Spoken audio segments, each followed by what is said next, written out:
Hello guys, स्वागत है आप सबका। तो आज हम बात करेंगे अदानी टोटल के और इन तीनों स्टॉक्स की। इसके ऊपर हम डेली चर्चा करते हैं, तो सब्सक्राइब जरूर करें अगर आपकी इसके अंदर होल्डिंग है। यहाँ पर इस ट्रेंड लाइन के जब तक ऊपर है तब तक ट्रेंड बनी रह सकती है ऐसा लग रहा है। अगर ब्रेकआउट होता है तो कहाँ तक जा सकता है वो देखेंगे। निफ्टी अगर 25,200 को पार करता है तो मुझे ऐसा लग रहा है कि उसके अंदर जो है लाइफ टाइम हाई बन सकता है। तो इस सिचुएशन के अंदर इसके अंदर भी तेज़ी की संभावना रह सकती है। एफ एंड ओ के अंदर क्या हुआ, तो यहाँ पर देखें तो जिस लेवल के आसपास है वहाँ पर हल्की सी जो है पुट राइटिंग हुई, सपोर्ट थोड़ा सा जो है स्ट्रॉन्ग हुआ है। नीचे के लेवल के ऊपर ये जो माइनस दिख रहा है वो प्रॉफिट बुक किया होगा, क्योंकि ये महीना पूरा होने को है अब। और अभी भी ऊपर के लेवल के ऊपर थोड़ा सा हल्की सी पुट राइटिंग है, लेकिन इस तरफ जो है अभी की अगर बात करें शॉर्ट टर्म की, तो ये जो है अभी भी रजिस्ट्रेशन दिख रहा है 700 का। ये लेवल पार होता है तो फिर अच्छी तेज़ी की संभावना जो है रह सकती है। यहाँ पर 200 दिन का मूविंग एवरेज भी इसी लेवल के आसपास है।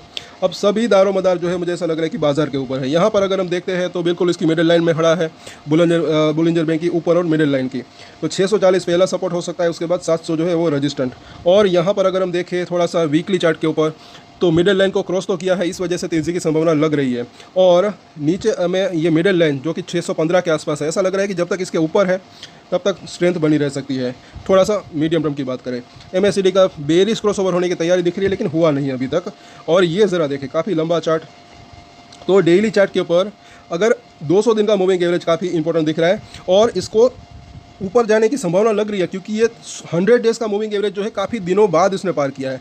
एक बार यहाँ पर क्रॉस किया था, यहाँ पर क्रॉस करने की कोशिश हुई थी, लेकिन वापस से ये नीचे चला आ रहा था। लेकिन इस बार यहाँ पर ऊपर तो गया, उसके बाद थोड़ा सा जूम करके देखें तो यहाँ पर आप देख सकते हैं काफ़ी दिन हो गए इसके ऊपर बना हुआ है। तो जब तक ये 640 के ऊपर है तब तक ऐसा लग रहा है कि एक हल्की सी या तो कुछ पॉजिटिव सरप्राइज न्यूज़ है, या तो बाजार का अब जो है साथ दे बाजार, क्योंकि बाजार का साथ रहना ज़रूरी है। अगर वो 25,200 को पार करता है तो फिर ये लेवल पार हो सकता है। उसके बाद जो इसने यहाँ पर हाई बनाया था वहाँ तक जाने की संभावना रह सकती है। धीरे धीरे करके हो सकता है कि ऊपर जाने की संभावना रह सकती है। और फिर जो है ये एक तो ये 700 का जोन है, यानी कि 200 दिन का मूविंग एवरेज, इनके अंदर डेली चेंजेस पे होते रहते हैं, वो फिर एक सपोर्ट का काम कर सकता है।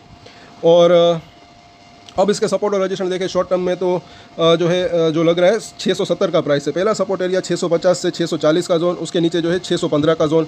सपोर्ट भी ऊपर खिसका है ऐसा लग रहा है। और रजिस्ट्रेशन अभी एक ही दिख रहा है, बस 700 का जोन। 700 को पार करें फिर मुझे ऐसा लग रहा है कि अच्छी तेज़ी की संभावना रह सकती है। 750, 800 और उसके बाद 900 तक जाने की संभावना रह सकती है।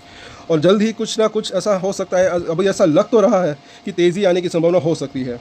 तो जो लोग होल्डिंग इसके अंदर रखते हैं वो चाहे तो अपनी होल्डिंग कंटिन्यू रख सकते हैं। अब बात करें अदानी पोर्ट की, 1400 का प्राइस, यहाँ पर भी काफ़ी कशमकश चल रही है। जब तक इस ट्रेंड लाइन के ऊपर या फिर आसपास बना है तब तक ऐसा लग रहा है कि स्ट्रेंथ बनी रह सकती है।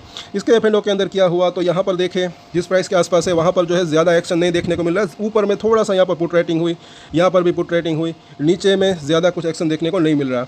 और इस तरफ जो है ये देखना बनता है, अभी भी 1400 के आसपास क्या है, हेवी कॉल राइटिंग एक जो है उसका ओपोनेंट्स बिल्डअप है। हालांकि इसके ऊपर 1460 के ऊपर हल्का सा जो है कॉल राइटिंग हुई है, तो एक संभावना दिख रही है ब्रेकआउट की।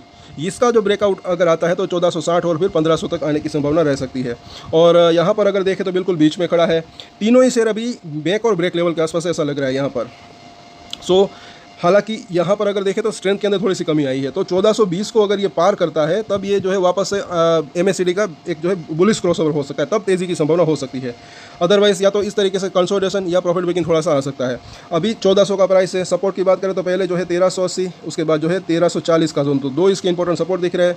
रजिस्टेंस बस अभी तो एक ही दिख रहा है 1420 का। 1420 अगर पार करता है तो फिर 1450 से लेकर 1450 और उसके बाद जो है 1500 तक जाने की संभावना रह सकती है। और आगे देखें अदानी पावर, तो यहाँ पर भी अगर देखें तो ये काफ़ी ट्रेंड लाइन सिकुड़ चुकी है। कल ही हमने बात की थी 560 का प्राइस है। इसका सपोर्ट एरिया जो है 550 और 545 के आसपास का जोन दिख रहा है। ऊपर में रजिस्टेंस जो है आज जो हाई बनाया 565 या 70 वो एक दिख रहा है। ये लेवल पार हो तो फिर 580 और उसके बाद और तेज़ी की संभावना रह सकती है। यहाँ पर भी अगर देखें तो ऊपरी लाइन जो है आज बिल्कुल वहीं पर इसने रजिस्टेंस फेस किया बुलिंजर बैंक की, और निचली लाइन अभी भी मिडिल लाइन कहाँ पर है 545, और यहाँ पर इसका इस लेवल के आसपास 200 दिन का मूविंग एवरेज भी है।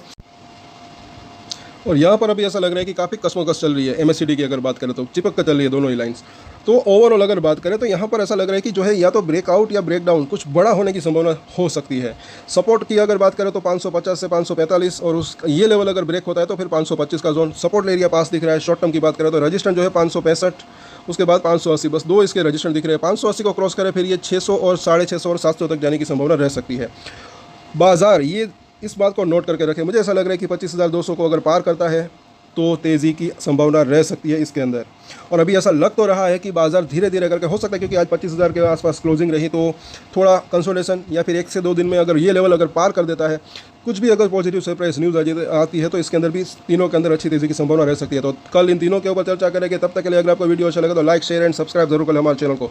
और एक स्टैंडर्ड डिस्क्लेमर जो कि मैं हमेशा देता हूँ, आप कोई भी रेट ले उससे पहले अपनी रिसर्च करें, अपने फाइनेंशियल एडवाइजर की सलाह ले, उसके बाद ही कोई डिसीजन ले, और डिसीजन ले तो उसकी जिम्मेदारी मेच्योरिटी के साथ खुद ही ले। ये वीडियो मैंने एजुकेशन पर्पस के लिए बनाई, मेरी तरफ से कोई भी बाय या सेल की रिकमेंडेशन नहीं है। Thank you.